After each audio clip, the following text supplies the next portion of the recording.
Hi, welcome to Island Flair, an interview cooking show where we talk to some really interesting people and teach you how to prepare some incredible dishes right in the comfort of your own home. Well, today my special guest is one that really doesn't need any introduction. Many of us knew him really as one of the greatest producers that this island has ever seen, but now, well, he's even an artist. And, of course, he's a very familiar face. I want to welcome to Island Flair today, Padrino. What you saying, man? I'm good, man. Hold on, listen, I tell you this much. You probably may be one of the only artists that I can think of that had me like standing in the rain just waiting. I ain't moving because it's raining, but I was waiting to hear you sing. You're giving me too much, man. Yeah, you did an incredible job the other day. You. But listen, okay, now a lot of us when we see you, we see El Padrino, the big producer, the artist, and we hear about all of the awesome things that you're doing. Now, and most of us, we see you here at the finish line, you see, or getting closer to the finish line. Tell us a bit about yourself and kind of what brought you to this point. I'd say a lot of trials and tribulations. You know what I mean? A lot of hard work. Being in the Bahamas, we don't have music industry per se. So it took me kind of like trying to start that up myself, you know, and just doing everything I could possibly do to get myself out there, to get the music out there. I've been at it for a while, man. So you know, the experience was definitely a key factor in it all. You know, all the stuff that I went through, you know, as far as working in the U.S. and then coming home to a very starving industry here. Right. So it was refreshing to me, you know what I'm saying, to make a new revolutionary sound in the Bahamas, you know. Right. You know, but what is really interesting, what you said was, see, we have musicians, but we don't have a music industry. Right. Kind of, yeah. Break that down. Music industry means pretty much where we're making money. Right. You know. Where we have artists that you know go out and do performances and put out records and have albums, and of course you know revenue is brought in from that, or money is brought in from that. Okay. You know, we have yet to have an industry because we have yet to have a paying. You understand me? An industry where Bahamians alike, or all Bahamians alike, could actually put out a product, very good product at that, and make money from it, not just in the Bahamas but internationally. So that's what we're trying to accomplish here. Wow. Now. So then, to create this industry empire that you're building, what would you say then really motivated you to take that particular turn? Because I could think of a whole lot of artists right off the top of my head, but you took a more entrepreneurial kind of approach towards it. Yeah. What would you say motivated that? My father, man, instilled in me as a young child, you know, God bless the child that has his own.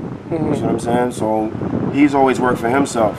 So I only had it naturally in me to want to work for myself. You know, when you work for somebody, you know, they tell you when to come to work, when not to go to work.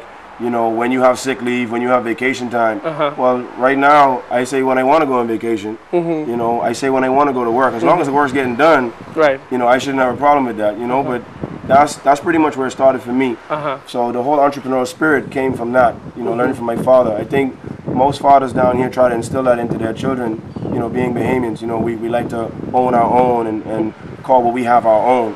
You know, so that was a really important factor for me, is owning my own and having something that belongs to me, you know, and that I built it, you know, right, and being respected for that, you know. Well, tell me something then. How would you say your work has grown and has been received by, you know, your people?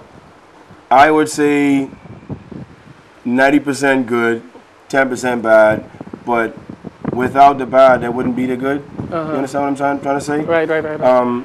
You know, with all I've been through so far, it's been a good experience because Bahamian people have grown to learn, you know, to like me, you know what I'm saying? And it's because of the music, you know, it's because of what I put out. You know, I don't think I'm putting out trash. I hope to God I'm not putting out trash. You know, but if I was, I don't think I would be appreciated like I am. Right. You know, so it was a more of a respect factor that I was looking for first from the Bahamian people. And now that I've accomplished that, now it's time to go and try and get the respect from the rest of the world. And I think what is another thing that is really colorful about the music that you do is the fact that it seems like you tell a lot of stories, but you tell stories about yourself. That's right.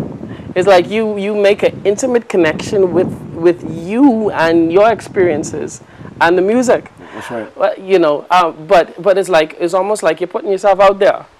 You see, I see a lot of experiences in the songs that you've done.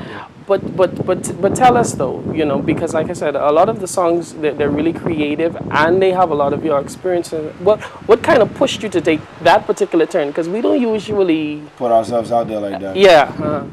I had my own personal issues with myself, keeping things inside.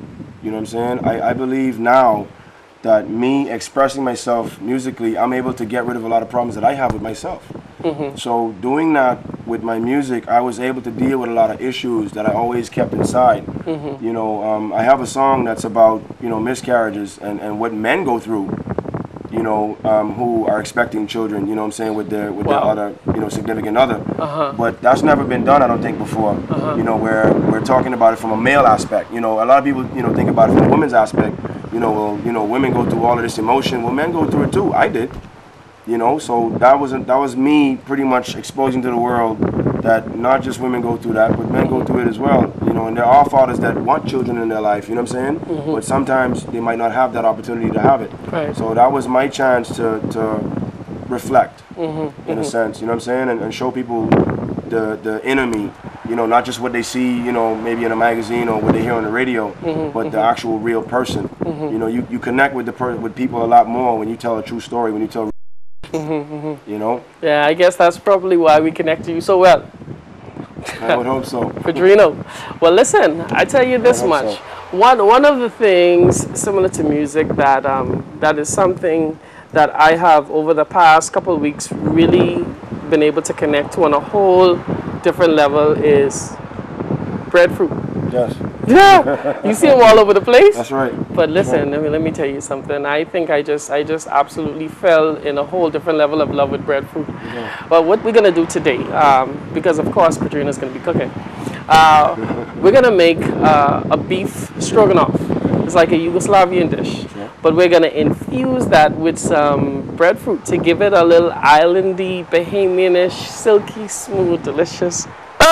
I'm ready to eat, man. Let's get it on. Well, I hope you're ready to cook. Let's get that started. We can see what skills you got in the kitchen. Well, listen, we're going to take a quick break. And when we get back, well, it'll be Padrino and I in the kitchen. You stay tuned. Don't move. Go ahead and see this. Hold on.